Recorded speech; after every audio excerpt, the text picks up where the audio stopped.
దళిత పెట్టినని చెప్పుకొని జగన్మోహన్ రెడ్డి మళ్ళీ దగా చేస్తున్నాడు. అంతా మీరు అందరూ తెలుసుకుని ఆ రోడ్లన్నీ కూడా దగ్గరుండి కూడా మనం వేయించాం. మళ్ళీ ఈ రోజు 4.5 సంవత్సరాలు ఎస్సీ సప్లైలు ₹1 పెట్టి చూడండి ఎంత దారుణంగా ఉందో డ్రైవ్. అలాంటి డెంగ్యూ ఫీవర్లో వైరల్ ఫీవర్లు వస్తే హాస్పిటల్కి వెళ్తే 50,000 లక్ష, ప్లేట్లెట్స్ పడిపోతే 2 లక్షలు అవుతుంది. ఓకే, థ్యాంక్ యూ అమ్మా.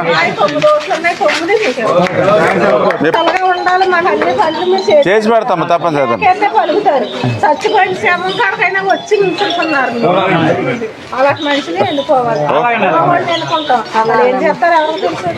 టీడీపీ గవర్నమెంట్ లో కూడా అమల్లో ఉన్న 27 పథకాలని ఈ జగన్మోహన్ రెడ్డి వచ్చిన తర్వాత రద్దు చేసినారు.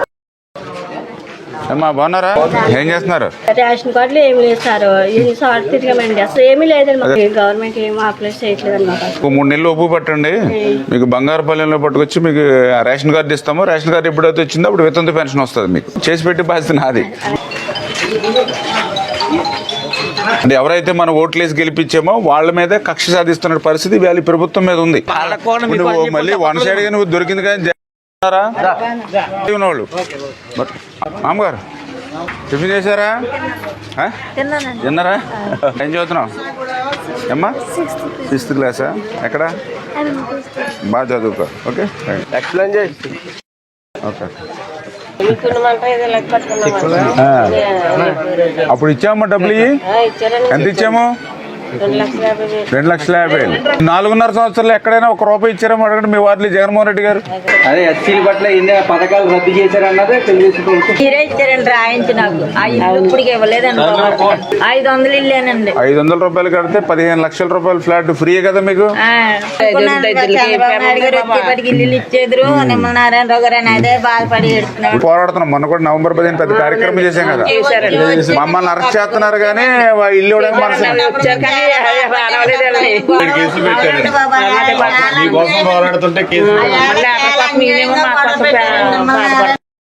మనవరాలు పెద్ద కట్టుకోలేని పరిస్థితిలో ఉన్నాము. ఎందుకంటే నేను 4 ఇల్లు దాటేం లేదు, అప్పుడే రేషన్ కార్డులు ఇవ్వట్లేదని చెప్పి 2 ఫ్యామిలీలు చెప్పారు. ఈ జగన్మోహన్ రెడ్డి గారు ఏంటంటే ప్రచారం వేరమ్మా, చేసేది వేరు. ఎస్సీ సప్లై నిధులు ఉండి ఈ ఎస్సీ సప్లై నిధుల వల్ల మన ఎస్సీపేటలో డెవలప్ చేసుకుంటే నిధులు ఉండే ఇది రీరోడ్ చేశాడు. వేళ దగాపడ్డ దళితులు మనమే. ఇంకా భయంకరమైన విషయం ఏంటంటే నేను అంబేద్కర్ కంటే గొప్ప అనుకున్నాడు ఏటో తెలియదు కానీ జగన్ విదేశీ విద్యాదీవనం మార్చేసాడు. అంబేద్కర్ విదేశీ విద్యాదీవనం మన పేరు చెప్పుకొని ఆయన డబ్బులన్నీ తీసుకొని ఆయన అప్పులు తీర్చుకుంటున్నాడు కానీ మనల్ని మాత్రం కిందకు తొక్కేస్తున్నాడు. మీరు అదన్నీ గమనించుకోవాలమ్మా. దీని మీద అన్ని రాసి పెట్టి ఉంచారు.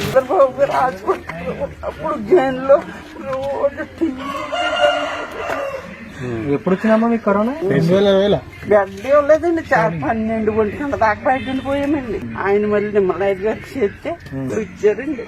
రామనాయుడు గారు ఎక్కడికి వెళ్ళి ఆయన కోసం మాట్లాడుతున్నారు.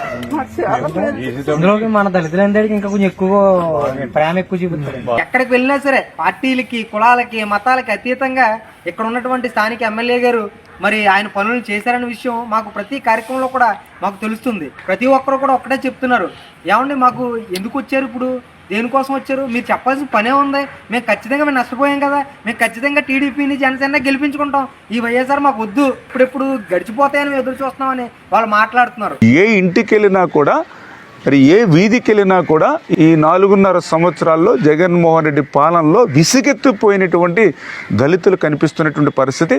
అటువంటి దళితులకి అండగా ఏదైతే డాక్టర్ బిఆర్ అంబేద్కర్, డాక్టర్ బాబు జగజ్జీవన్ రావు గారి స్ఫూర్తితో తెలుగుదేశం పార్టీ, జనసేన ఆ దళితులకి అండగా ఉంటుంది. ఆ సందర్భంలో ఈరోజు ఏదైతే మన పాలకొల్లు పట్టణం 10వ వార్డులోను, అదేవిధంగా పోడూరు మండలం జున్నూరు గ్రామంలోనూ దళిత వాడల్లో ఇంటింటికి మరి వెళ్ళి ఈ యొక్క దగా మోసం కార్యక్రమాలను వివరిస్తున్నటువంటి మా తెలుగుదేశం, జనసేన నాయకులందరికీ కూడా పేరు పేరున కూడా హృదయపూర్వకమైనటువంటి ధన్యవాదాలు.